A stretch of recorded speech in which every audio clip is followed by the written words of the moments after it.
So I want to share with you what I call the kingdom keys for success. We are about to go through some crisis in this country and every country. Some of you will lose your job. Some of your business will collapse.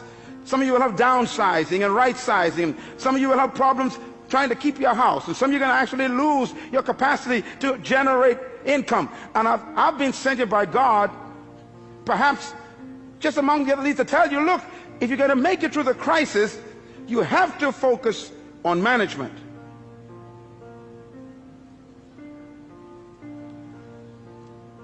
Here's God's successful key. Genesis 1:28 says these words, and the Lord blessed them, and God said unto them, be fruitful and multiply and replenish the earth and subdue it, and have dominion over the fish of the sea, the fowl of the air, and over every living thing that creeps upon the ground. Now, listen carefully, because this is really the heart of God's mandate. In Genesis 1:26, God says these words about you. Let them have dominion over the earth. In Genesis chapter 1 verse 28, God tells us how to do it. Dominion means to govern, to rule, to control, to manage, to lead. Now in verse 28, he tells us how to dominate the earth. He gives us the process. Please get your pen. You're going to write this down, because anyone who wants to dominate in the earth will have to follow God's simple process. First of all, the 4 keys or principles of success in God's program. Number 1, be fruitful. God never said to be seedful. The first command God gave man was to be what? Fruitful. It's impossible to produce fruit unless it was preceded by seed. God will never demand what doesn't exist already. So God's first command is to be fruitful. Now, when I looked at the word fruitful in the original Hebrew, it does not mean to have children. It shocked me.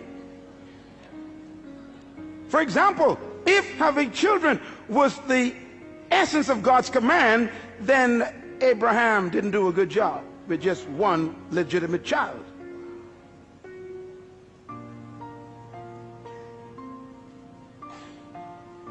The word fruitful, write it down, it means productive. Be productive. God's first command to humans is be productive. That means produce something. Poverty is the absence of self-production. I remember when Jesus was laying on the floor one day eating, a woman walked in. It was illegal for her to do that, where men were eating at that time, and she stepped over Peter, James, and John, and she came to him, and she took this beautiful stone bottle, and she broke the top, and she poured this ointment over his body, and she began to rub it into his flesh and into his feet, and the scent filled the room. And right away the men knew this scent indicates a quality of ointment that was very expensive. Matter of fact, it was imported from Egypt. They knew it. It was used for embalming bodies. It cost $12,000 to $13,000 US in our day. That's why they said this is a year's wages in one bottle. And they complained to him and said, sir, why do you let this woman waste this precious money on your body? And Jesus said something very important. They said it could have been given to the poor. His answer was, the poor you always have with you. Now, when I looked at the word poor there, it shocked me. It doesn't mean those who lack. It means non-productive ones.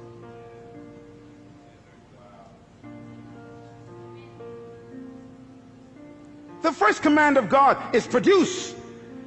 Poverty is when you stop producing. And by the way, stay with me here. God said to Adam, be fruitful. God never gave Adam a chair or a table. He hid them in the trees.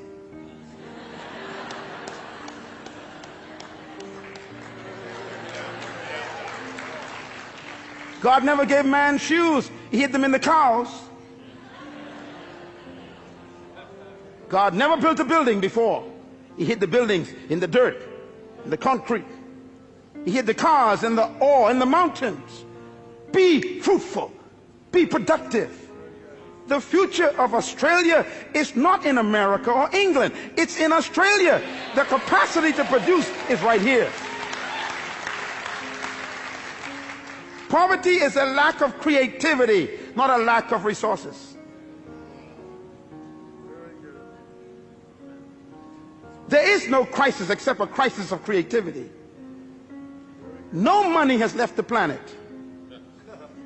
No matter what they say around the world, no money went to the moon, no money went to Mars. It's all still here.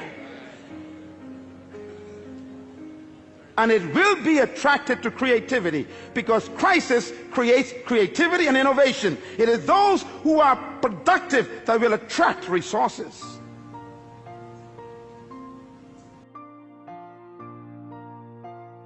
Is multiply. Multiply means to reproduce what you produced. If you follow any successful company, you know, I was driving here a moment ago and I just saw McDonald's. And McDonald's is far away from its original headquarters in Orlando. And it's amazing, when you go to McDonald's in any part of the world, it's the same burger. McDonald's has discovered God's program more effectively than the church. First of all, you what? Produce. Everybody say produce. In other words, you produce something. You produce one good item. McDonald's produced a product called Big Mac. You cannot find the Mac anywhere else. That's their fruit.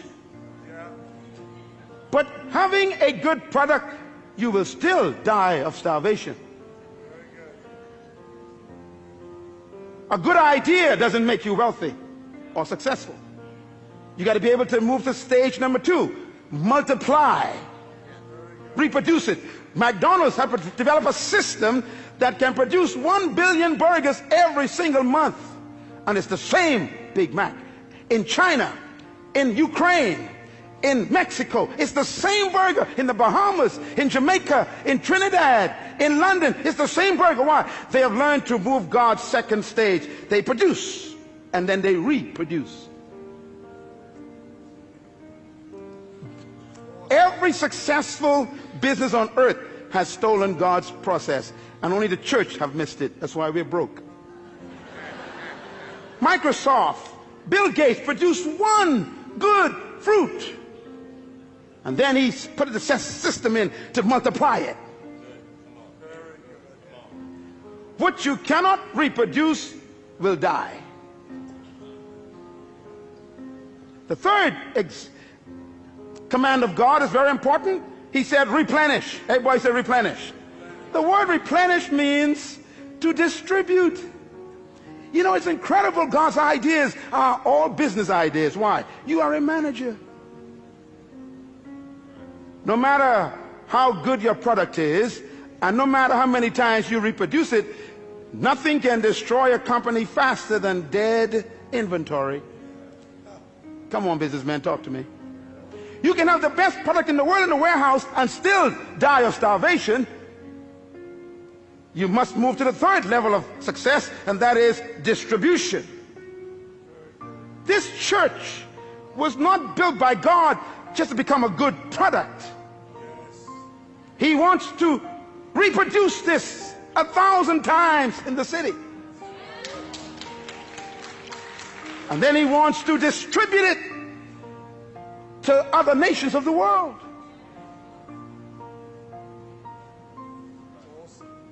Any company, anywhere in the world, who are successful have followed God's program.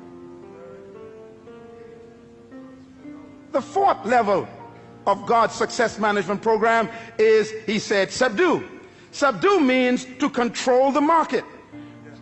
You know, McDonald's have no interest in competition. They are after domination. Yeah. If you are in business and you don't have a plan to dominate the market, get out of the business. Bill Gates is the wealthiest man in the world today because he was the most successful human so far in our generation who successfully followed God's program. He produced a fruit, he reproduced it, and then he distributed it in every computer, and he was so successful that the entire government was threatened in the United States.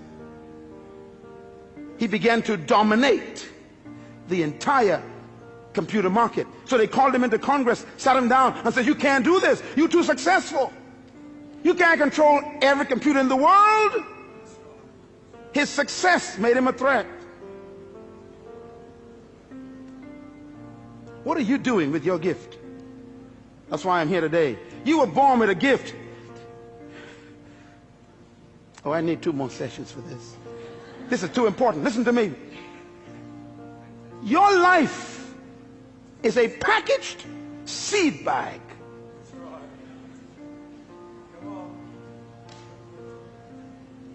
Subdue, control.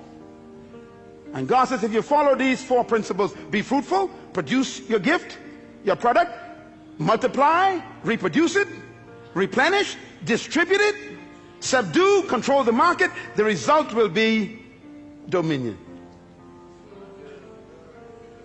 Dominion, therefore, is not a pursuit, it's a result.